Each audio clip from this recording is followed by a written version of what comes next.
Recently on the channel, I reviewed the second OVA of Bleach and I was very disappointed. But despite this, I had high expectations for the first OVA of Bleach. By fans, it is regarded as a solid piece of work, and this is for several reasons, of which include excellent art and animation, being more faithful to the manga, and in general hearing a lot of praise for it over the 15 years that I've been a fan of Bleach. So after having just watched this 30-minute OVA, I want to share with you my thoughts on it, going over the story that is told, the differences that this OVA has with the manga and the anime adaptation, as well as going over some bits of information that you may not have known about this OVA. And finally, by the end of this video, you'll know whether if you should go and check out this OVA or not. So let's begin my review and breakdown of the first Bleach OVA.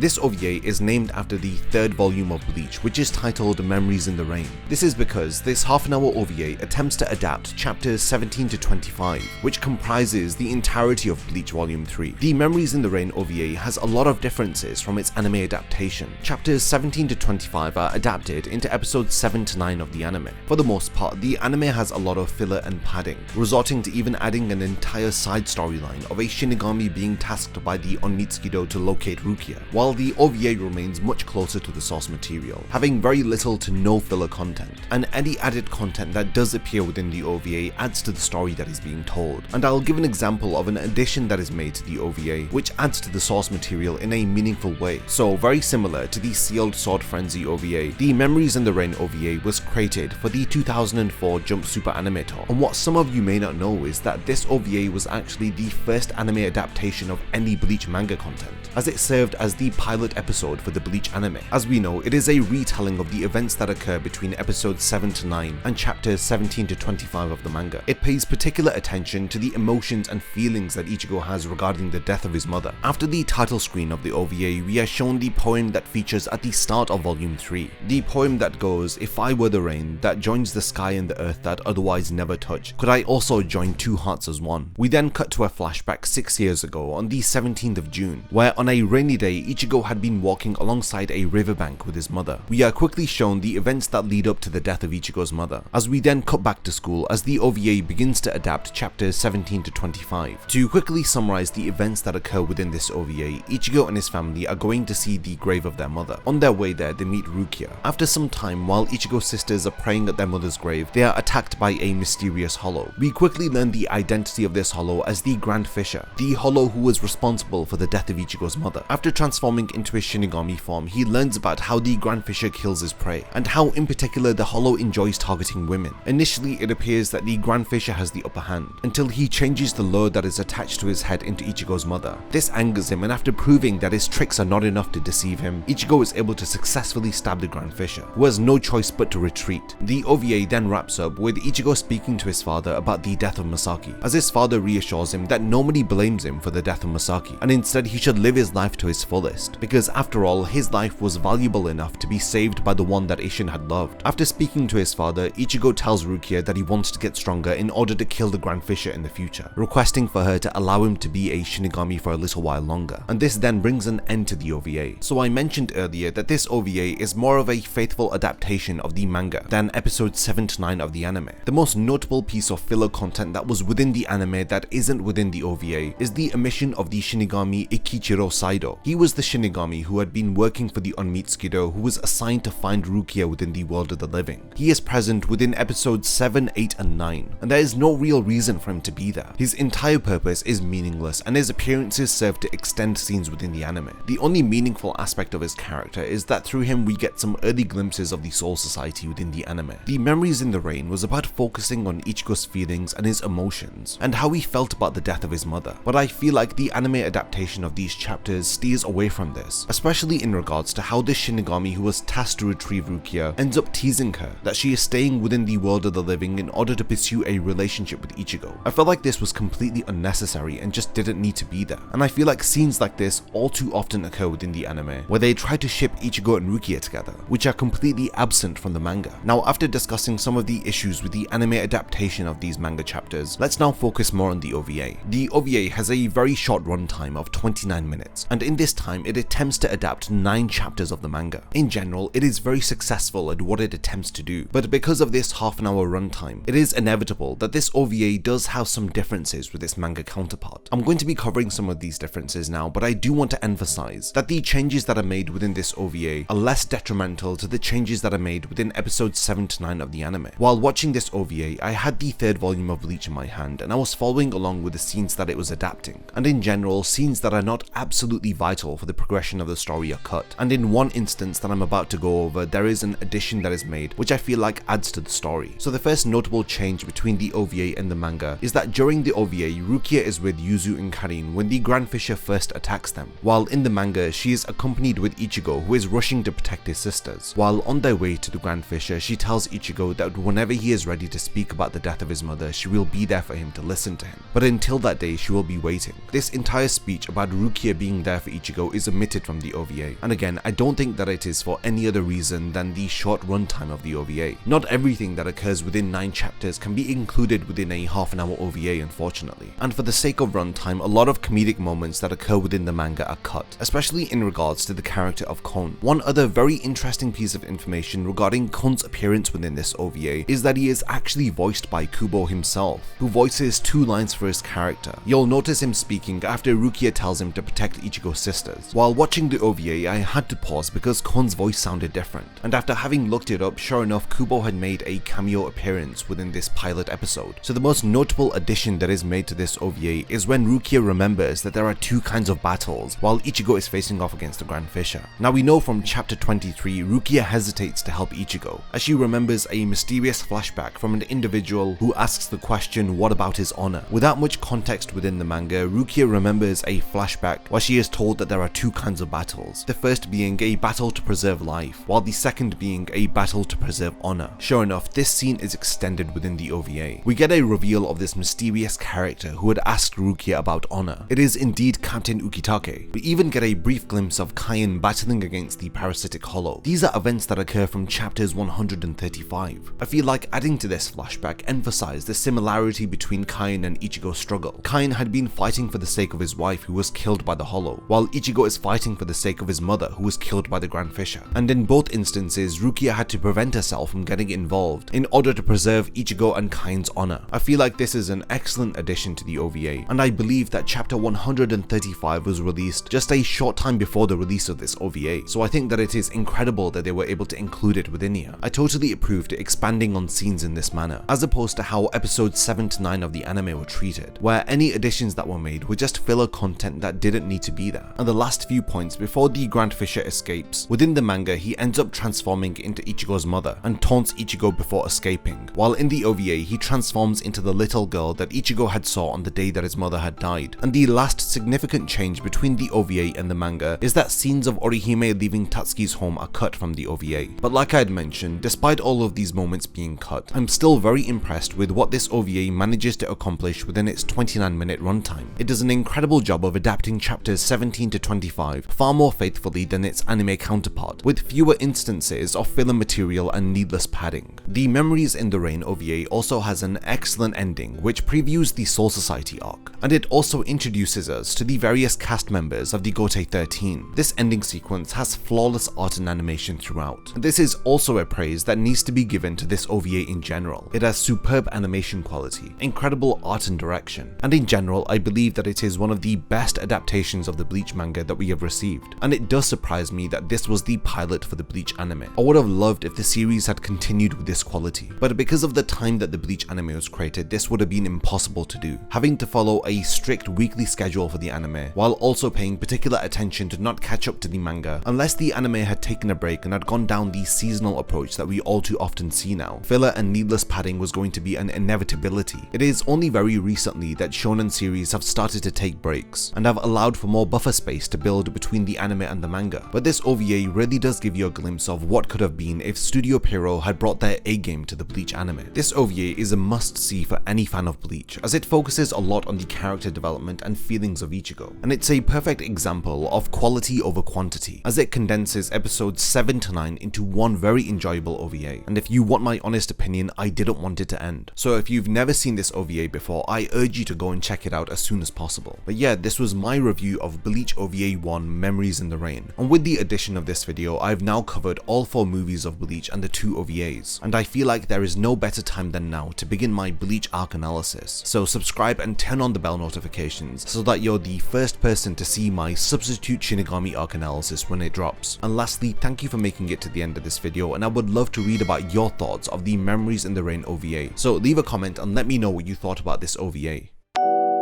If you enjoyed this video and would like to see more like it, then please consider supporting my channel on Patreon. I have multiple tiers with rewards including access to an exclusive Discord server, video scripts, as well as being the first to know about unreleased upcoming videos. Thank you for your time, and whatever you choose to contribute I will appreciate, and it will mean a lot to me.